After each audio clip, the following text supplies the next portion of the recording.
बात करने के लिए हमारे साथ है महालक्ष्मी पवनी, अध्यक्ष है सुप्रीम कोर्ट महिला वकील एसोसिएशन की। बहुत बहुत धन्यवाद पवनी जी जुड़ने के लिए।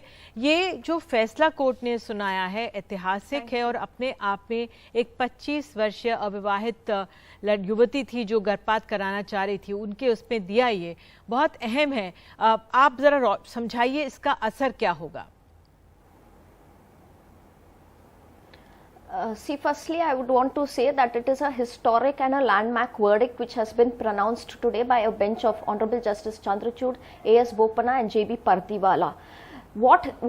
Why is it a very landmark judgment? Is it because it's a progressive judgment wherein in a patriarchal mindset of society of India, 3 men have come out to say that a woman, irrespective of the fact she is married or unmarried, have an equal right और equal कोशिश करिए पवनी जी थोड़ा सा हिंदी में बोलने की, थोड़ा सा हिंदी में बोलने की कोशिश कर लीजिए।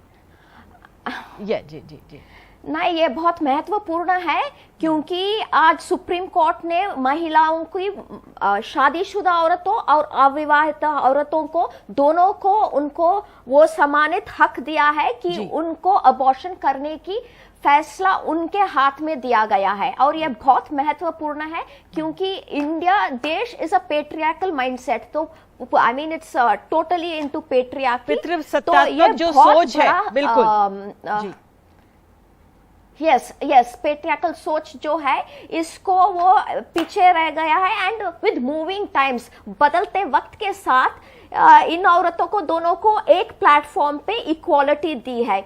आप सोच लीजिएगा, एक अनमैरिड वुमन, अविवाहित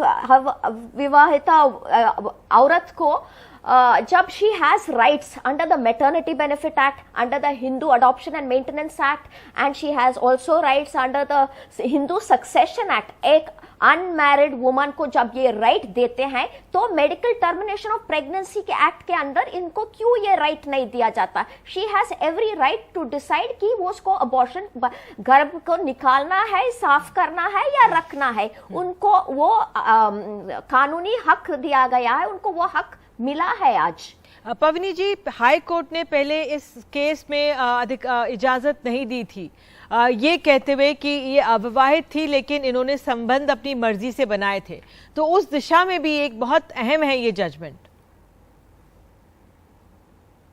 देखिएगा, मैं दिल्ली हाई कोर्ट के बारे में क्या बोलूं, I think it's a regressive step देते हेल्ड।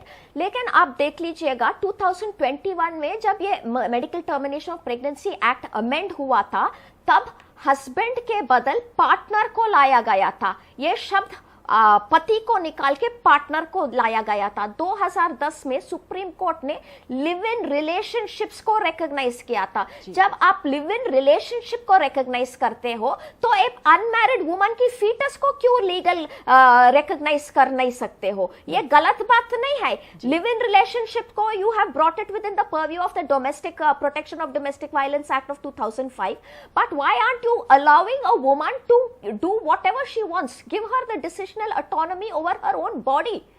तो ये गलत सोच है। और जब लिव अनमैरिड वुमेन को वो हक बनता है। बिल्कुल आप देख लीजिएगा, क्योंकि मान के चलिएगा देयर आर 7 कैटेगरीज जहां ये औरतों को ये दिया गया है ये परमिशन, लेकिन आज अनमैरिड वुमन को legislature was not recognising, so the judiciary had to step in. तो ये बहुत अच्छी डिसीजन आया है। बिल्कुल, बहुत अच्छा है, बहुत महत्वपूर्ण है, ऐतिहासिक है। विवाहित हो अविवाहित हो, महिलाओं को अपने शरीर पर पूरा उनका ही अधिकार है, गर्भपात वो करा सकती है, इसका सुरक्षित और कानूनी गर्भपात वो करा पाएंगी। बहुत बहुत धन्यवाद जुड़ने के लिए।